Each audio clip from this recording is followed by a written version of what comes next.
Hello everyone, this is a video about the tragic life and death of Margaret Pole. Margaret Pole features in the new show Wolfall Season 2.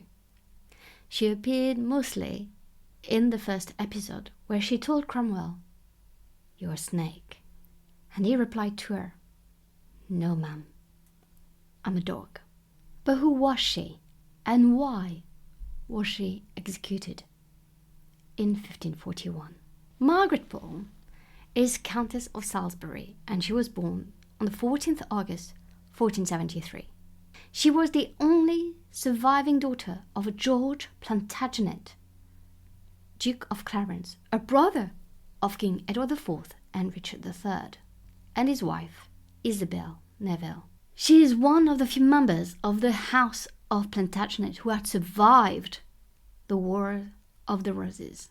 When in 1483 Richard III took the throne from his nephews, the princes in the Tower, Edward and Richard, he also claimed that Clarence's treason, his own brother's treason, meant that he was also barred from the throne as well as his children.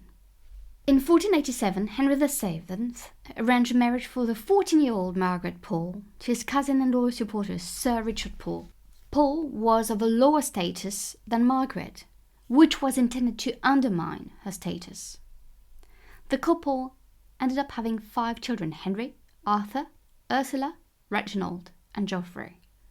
Margaret's royal service began in 1501 when she was asked to serve Catherine of Aragon once she married Prince Arthur. Margaret and Katherine were both very devout Catholic, and they developed a friendship. When Arthur died in 1502, Margaret was dismissed from Catherine's household. Margaret spent the next few years living in financial difficulty, especially after the death of her husband Richard in 1504, which left her to support their 5 children alone. She then made the decision to send Reginald to the church, so she didn't have to support him financially. In many ways, he never forgave her for doing so. He felt abandoned. So we have some stuff where he felt like he was definitely not favored by his own family, by his own mother. Margaret's fortunes improved dramatically with the accession of Henry VIII in 1509. He married Catherine of Aragon, who immediately appointed Margaret to her household again. 3 years later, Margaret was made Countess of Salisbury and granted all lands that her brother Edward had held at the time of his death. Margaret was the first and, apart from Anne Boleyn, the only woman in Tudor England to hold a peerage title in her own right. She became a very wealthy and important woman in Tudor England. She became a powerful landlord and employer. She played an active role in administering her vast estates. She is also a supporter of the new learning and a patron of humanist scholars. She negotiated advantageous marriages for her children and grandchildren, and some of her sons enjoyed prominent positions at Henry's court. She is even appointed as Princess Mary's governor. It shows here the strength of her relationship to Catherine of Aragon, but also her allegiance and loyalty to Catherine of Aragon and Princess Mary. Now, it's very important because Margaret Pole was a true Catholic and really believed in the Catholic faith and believed that Catherine of Aragon was the only true wife to Henry VIII. So obviously, when everything's going to happen with Anne Boleyn, she's going to side with her dear and long life friend Catherine of Aragon.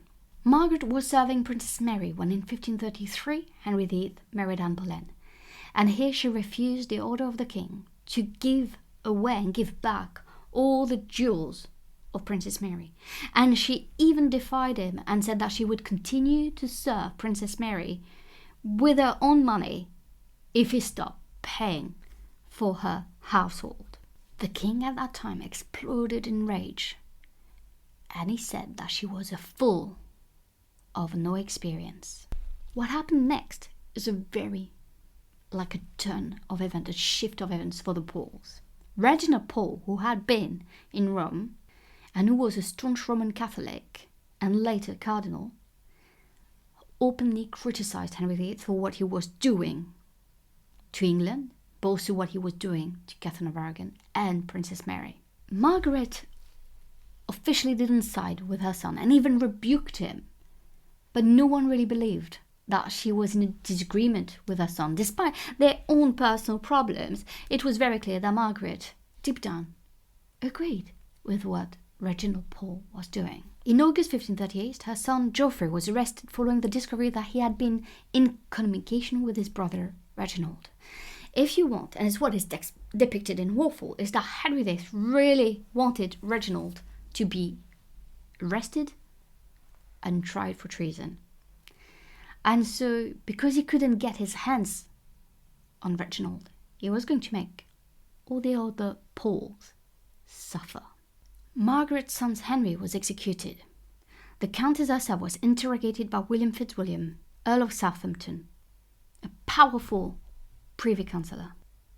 She defended herself. Margaret claimed her innocence, that she had nothing to do with what Reginald was doing.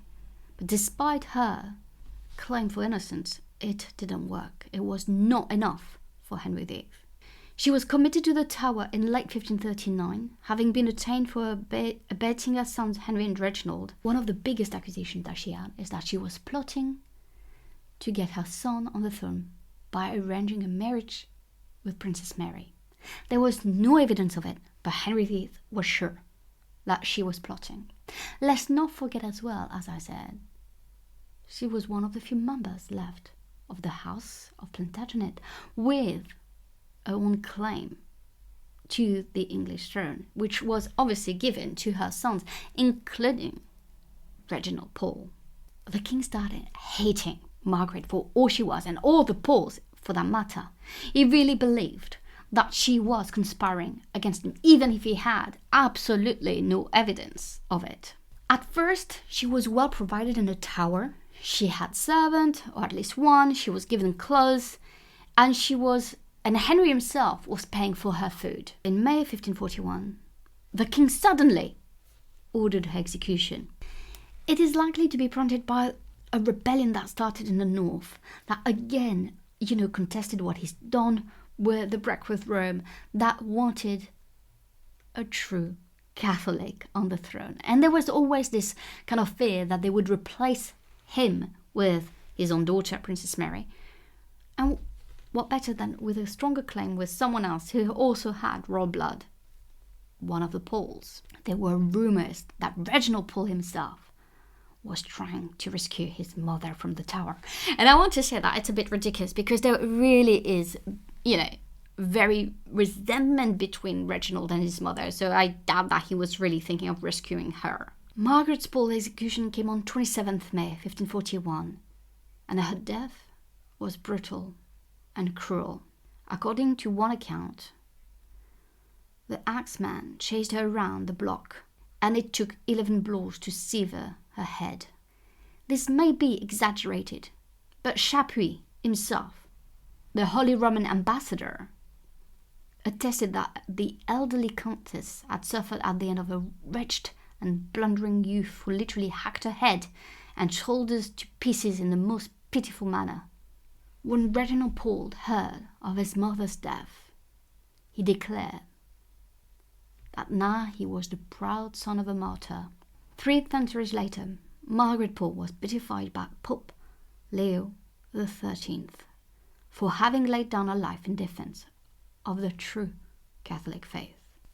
What is so striking with her death is the fact that she was so old when she was executed. She's a true victim of Henry VIII, and it really shows how cruel and what a tyrant Henry VIII really was.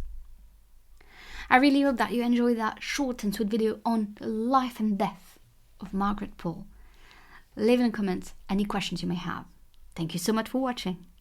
Bye!